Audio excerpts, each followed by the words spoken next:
Journey to the Afterlife.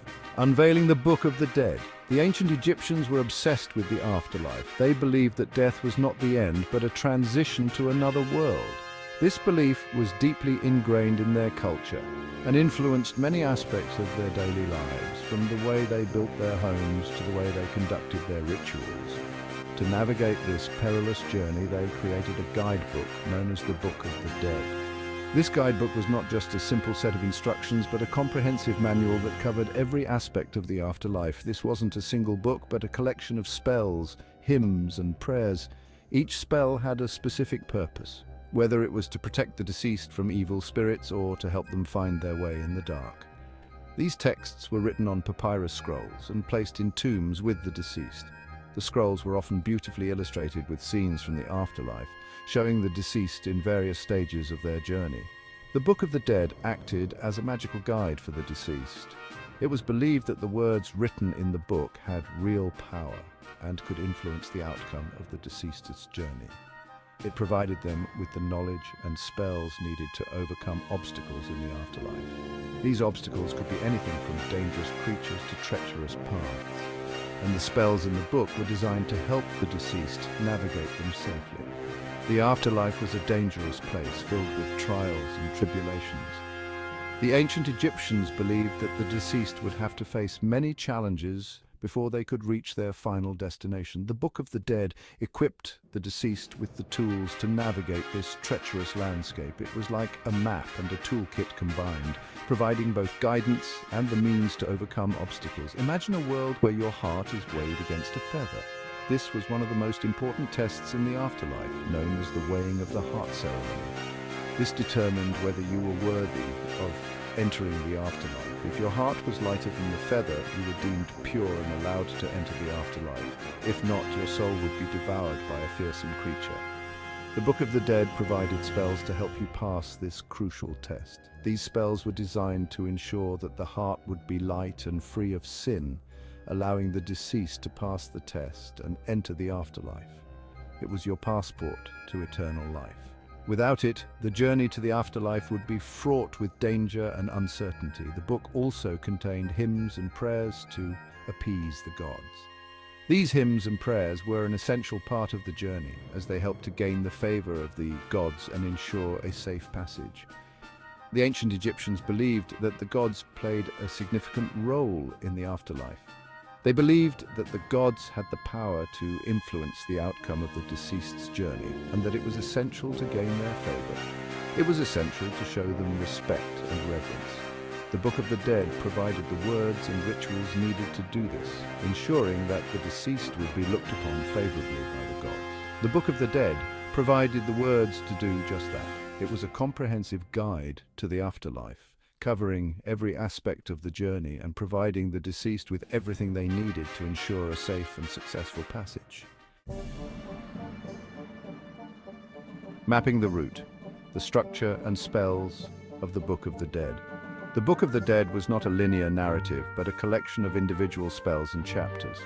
Each spell served a specific purpose, guiding the deceased through the perilous journey of the afterlife. These spells were not fixed, but could be chosen and arranged based on the needs and beliefs of the deceased. The flexibility allowed for a personalized journey, tailored to the individual's life and spiritual requirements. Some spells were common and found in many copies of the book, while others were more specialized. The common spells often dealt with universal concerns, such as protection and safe passage, while specialized spells addressed unique challenges or personal fears. Among the most important spells were those related to the weighing of the heart ceremony. This ceremony was a critical juncture in the journey to the afterlife, where the moral integrity of the deceased was tested.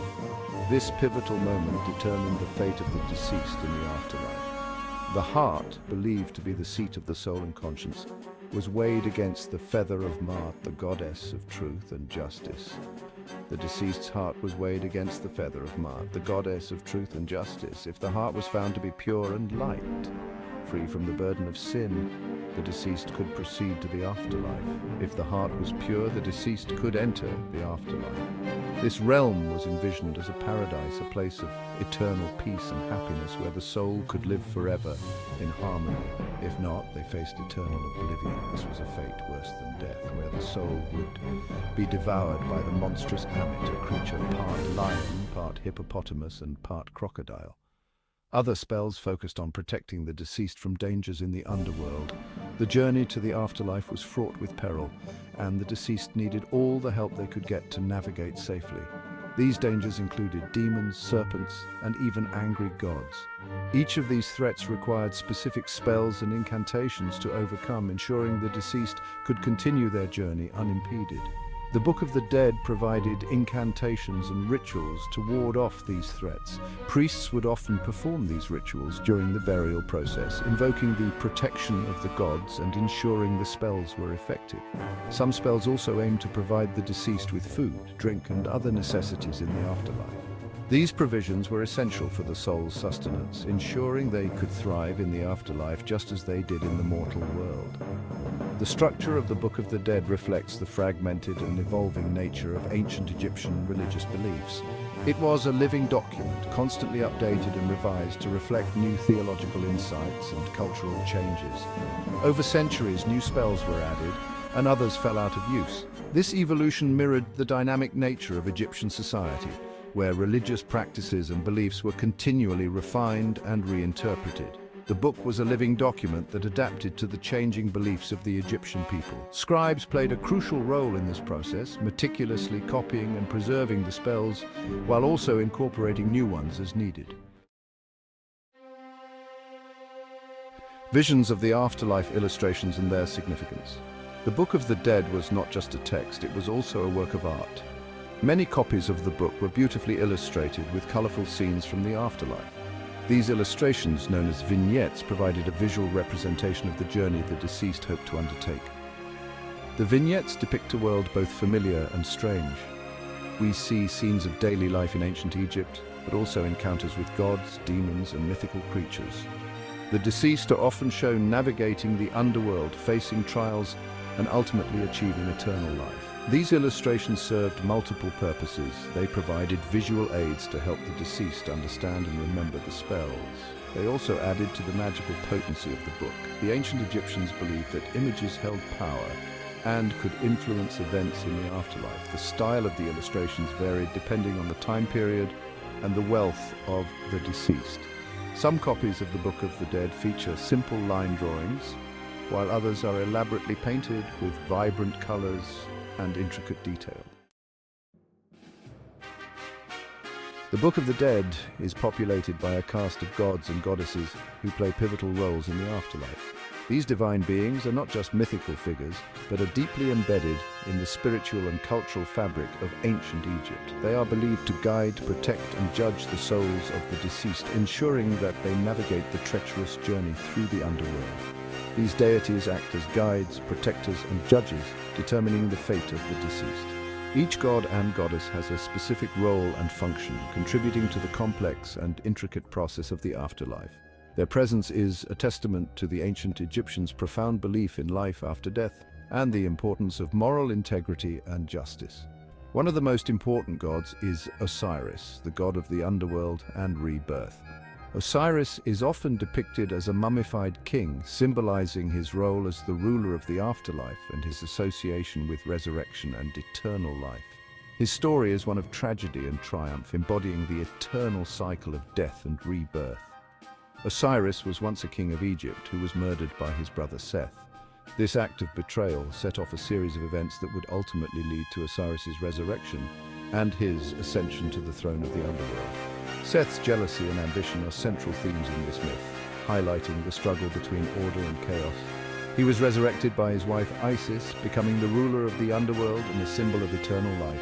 Isis's devotion and magical prowess were instrumental in bringing Osiris back to life, showcasing the power of love and the divine feminine. Together, Osiris and Isis represent the hope for life after death and the promise of rebirth. Anubis, the jackal-headed god, is another prominent figure in the Book of the Dead.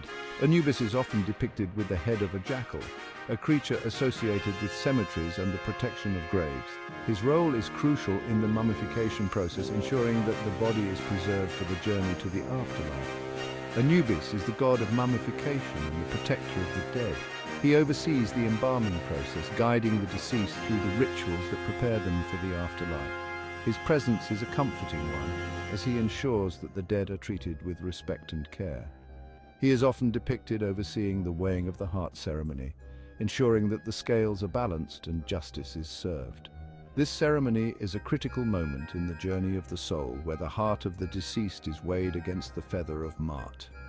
Anubis's role is to ensure that the process is fair and just, determining the soul's fate. Thoth, the ibis-headed god of wisdom and writing, also plays a significant role. Thoth is credited with inventing writing and is seen as a divine scribe and record keeper. His wisdom and knowledge are unparalleled, making him a key figure in the afterlife. Thoth is credited with inventing writing and is seen as a divine scribe and record keeper. He is often depicted with a stylus and a scroll recording the deeds of the deceased. His role is to document the results of the weighing of the heart ceremony, ensuring that the deceased's fate is properly recorded. He's often depicted recording the results of the weighing of the heart ceremony, ensuring that the deceased's fate is properly documented. Thoth's meticulous record-keeping is essential for maintaining the order and balance of the afterlife, reflecting the importance of truth and justice in ancient Egyptian culture. Ma'at, the goddess of truth, justice, and cosmic order, is a central figure in the Book of the Dead. Ma'at embodies the principles of truth, balance, and order, which are fundamental to the ancient Egyptian worldview. Her presence is a reminder of the moral and ethical standards that the deceased must uphold. Her feather is used to weigh the heart of the deceased, determining their worthiness to enter the afterlife. The feather of Ma'at represents the ideal of truth and justice, and the outcome of the weighing determines whether the soul will be granted eternal life or face oblivion. This process underscores the importance of living a righteous life and adhering to the principles of Ma'at. The Book of the Dead was not a one-size-fits-all guidebook. It was customized for each individual, reflecting their social status, beliefs, and aspirations for the afterlife. The wealthy could afford elaborate copies of the book with numerous spells and lavish illustrations. The choice of spells included in the book also varied depending on the individual's beliefs and concerns. Some people might have been particularly worried about a specific sin they had committed in life and would include spells to atone for that sin. Others might have been more concerned with ensuring a plentiful supply of food and drink in the afterlife. The Book of the Dead was an integral part of ancient Egyptian burial practices. The papyrus scrolls were typically placed inside the coffin or burial chamber alongside the deceased. The book was meant to be a constant companion, guiding and protecting the deceased on their journey to the afterlife. The personalization of the Book of the Dead highlights the importance that ancient Egyptians placed on individual experience, even in death. It underscores their belief that the afterlife was not a uniform destination, but a realm where individual actions and choices had consequences.